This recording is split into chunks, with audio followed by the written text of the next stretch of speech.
എന്താ ഇവിടെ? ഇക്ക അന്വേഷിച്ച് വന്നതാ ഞാൻ. കുട്ടികൾക്ക് പുഴയിൽ ചുറ്റാൻ കൊതി. ശരി, പോയിക്കളെ.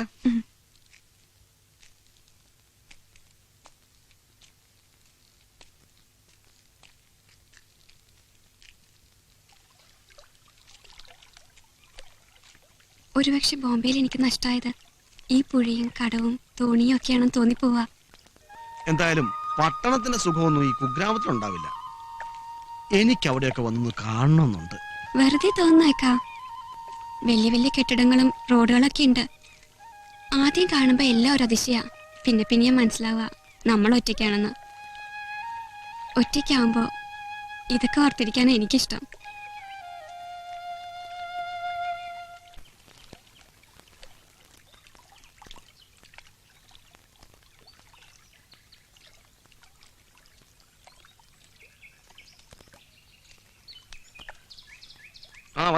വാ പോവാം.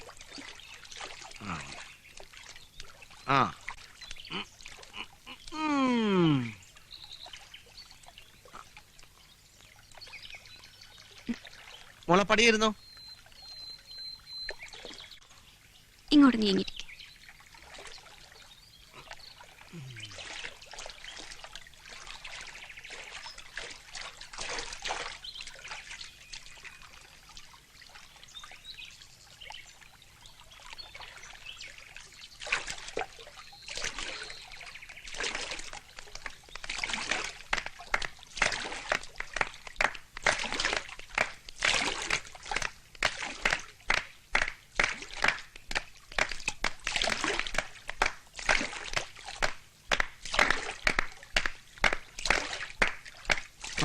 വെറുതെ താളം കൊട്ടി ഇരുന്നാ പോരാ. സീതയാ പഴയ പാട്ടൊന്ന് പാടി. വരികളൊക്കെ ഞാൻ മറന്നു. ഏയ് പാടണം, അതൊക്കെ ഓർമ്മ വരും. ഞാൻ സഹായിക്കാം. ഒന്ന് പാടമായി. കാറ്റേ നീ വീശരുതിപ്പോൾ, കാറേ നീ പെയ്യരുതിപ്പോൾ, ആരോമൽ തോണിയിലെന്റെ ജീവന്റെ ജീവനിരിപ്പ്. പാട്.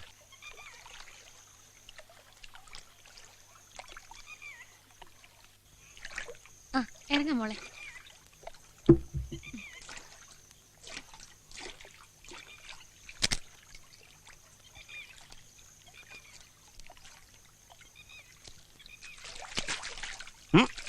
പോട്ടെ. ശരി.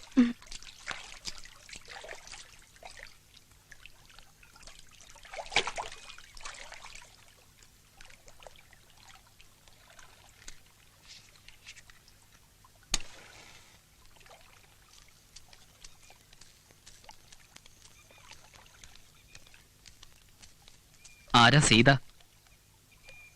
ഞാനാ. എന്താ? ഞങ്ങൾ ജേർണലിസ്റ്റാ. സീത ഒന്ന് കാണാൻ വേണ്ടി വന്നതാ. എന്താ വിശേഷിച്ച്?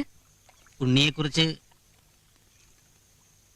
സുമിത്രേ, കുട്ടികളെ ഒന്ന് വീട്ടിലാക്കിയേക്ക്. ഞാൻ പിന്നാലെ വന്നോളാം. ഞാൻ രവി. ഇത് ഫോട്ടോഗ്രാഫർ അലക്സ്. ഞങ്ങൾ മലയാള ഭൂമിന്നാ. ഉണ്ണിയെ അറിയോ? അറിയാം. ഞങ്ങൾ ഒരുമിച്ച് ബോംബെയിൽ വർക്ക് ചെയ്തിട്ടുണ്ട്. ഏയ്, എന്താ ഇതാ?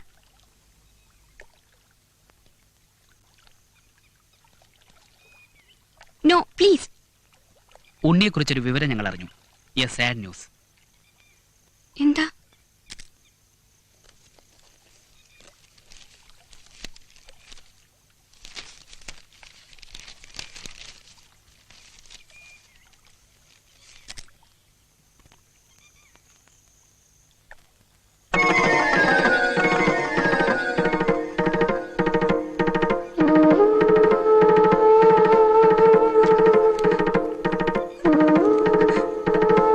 എയ്ഡ്സ് ആയിരുന്നു എന്നാ പറയണത്.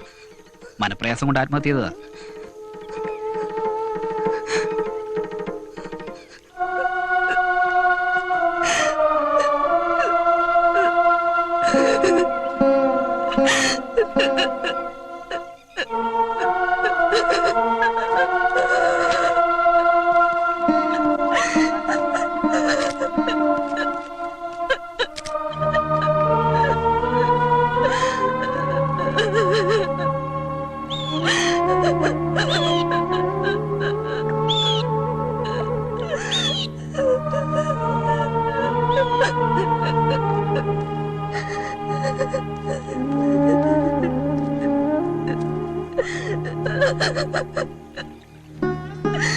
സീതേ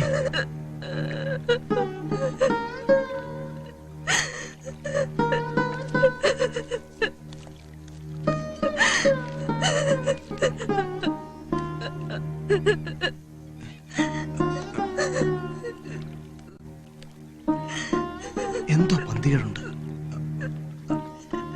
മലയാളം പത്രങ്ങളൊന്നും ഈ വാർത്ത വന്നില്ലല്ലോ. അങ്ങനെ സംഭവിക്കില്ല.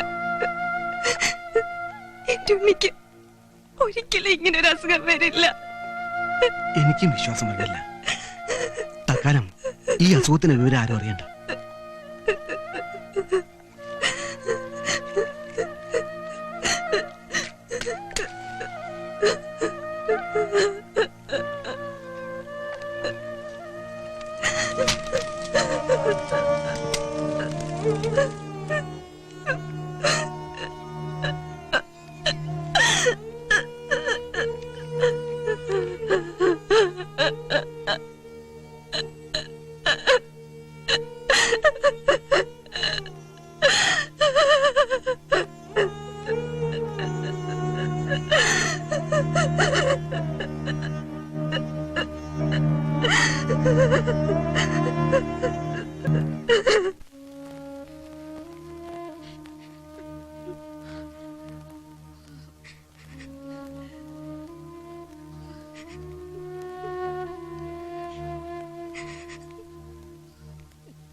ബോംബെയിലെ ചുവന്ന തെരുവുകളെക്കുറിച്ച് ഫീച്ചർ തയ്യാറാക്കുന്നതിനിടയിൽ പലരുമായും ഉണ്ണി ബന്ധപ്പെട്ടിരുന്നതായും അങ്ങനെ അയാൾക്ക് അസുഖം പിടിപെട്ടതായും സംശയിക്കുന്നു. ആത്മഹത്യയും രോഗവിവരവും പോലീസ് കേന്ദ്രങ്ങൾ സ്ഥിരീകരിച്ചു. സീതയ്ക്കും ഗർഭസ്ഥ ശിശുവിനും അസുഖം പകർന്നിരിക്കാമെന്ന് വിദഗ്ധ ഡോക്ടർമാർ അഭിപ്രായപ്പെടുന്നു. ചേട്ടാ ഒന്നും കിട്ടും നോക്കി. മകളപ്പോ ഒളിച്ചോടി പോയതാണോ? ഇവിടെ പ്ലഗ് പോയിന്റ് ഇല്ലേ, ഇതൊന്ന് കുത്താൻ ഒന്ന് മാറ്റി.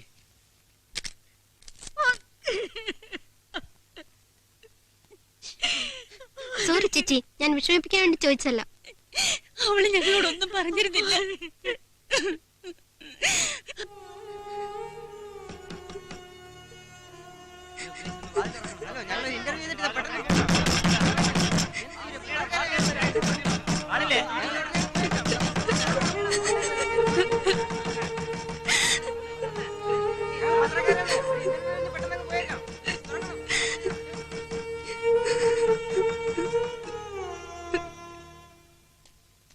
എന്താ ചേട്ടാ, എന്തെങ്കിലും ഒന്ന് പറ. ഞങ്ങൾ എത്ര നേരമായി ചോദിക്കുന്നു. ഞങ്ങൾക്ക് എഴുതണ്ടേ?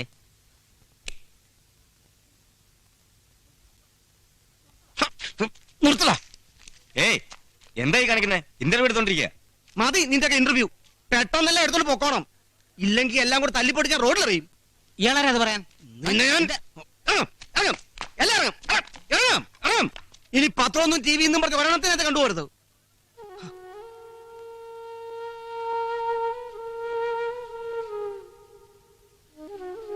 എന്റെ പഠിച്ചവനെ, ആ കുട്ടിക്ക് ഗതി വന്നല്ലോ. ഇത്രയും വലിയ ക്രൂരത ഒരു പടച്ചോനും ചെയ്യാൻ പാടില്ല. ഈ ഓളെ കണ്ടോ?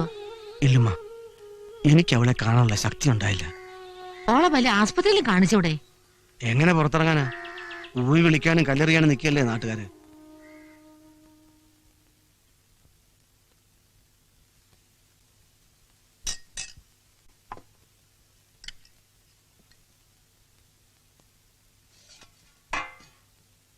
സീത വിളിച്ചില്ലേ? സീതയ്ക്കുള്ള ഭക്ഷണം മുറി കൊടുക്കാം.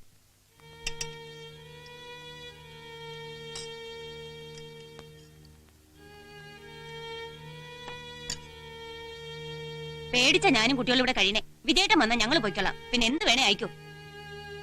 എനിക്കിതൊന്നും കാണാനും കേൾക്കാനും വയ്യ എന്റെ ദേവകി.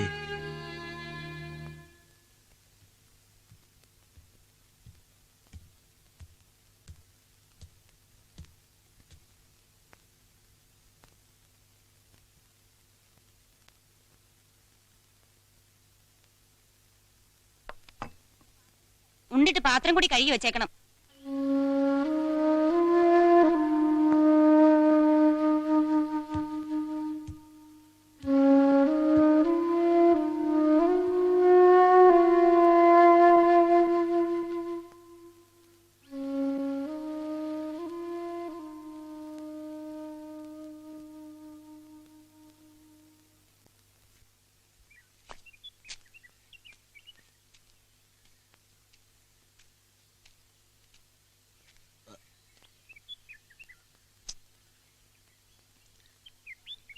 ഇവിടെ ആരുമില്ലേ?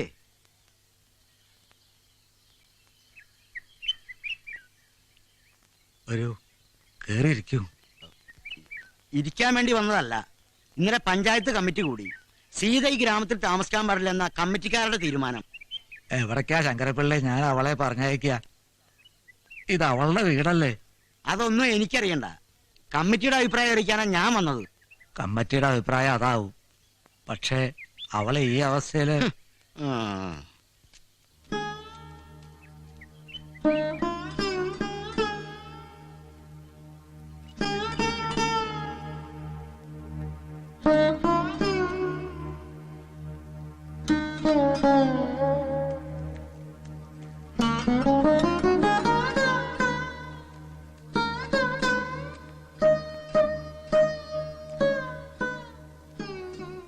ഷെരീഫിന്റെ കത്ത് വന്നു. ഉണ്ണിയുടെ മരണത്തെക്കുറിച്ച് അന്വേഷിക്കാൻ പത്രക്കാരും മലയാളി അസോസിയേഷനും കൂടെ അവിടുത്തെ മുഖ്യമന്ത്രിക്ക് നിവേദനം കൊടുത്തിട്ടുണ്ടത്രേ. നമ്മൾ ഭയന്ന പോലെ എന്തോ ദുരൂഹതയുണ്ട്.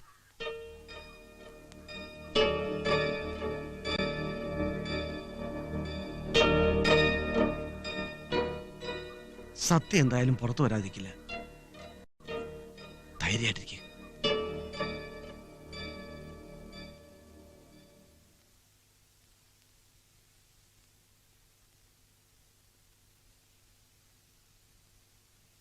അമ്മായി, ആരെങ്കിലും കണ്ടോ ഇങ്ങോട്ട് വരുന്നത്? അമ്മ അവിടെ ഇല്ല. അമ്മായിക്ക് എന്താ സൂക്കേട്? ചത്തുപോണ സുഖേടാണെന്ന അമ്മ പറഞ്ഞേ. ശരിയാണോ അമ്മായി? അപ്പ അമ്മായിയുടെ വയറ്റില് വാവെഞ്ചാവോ?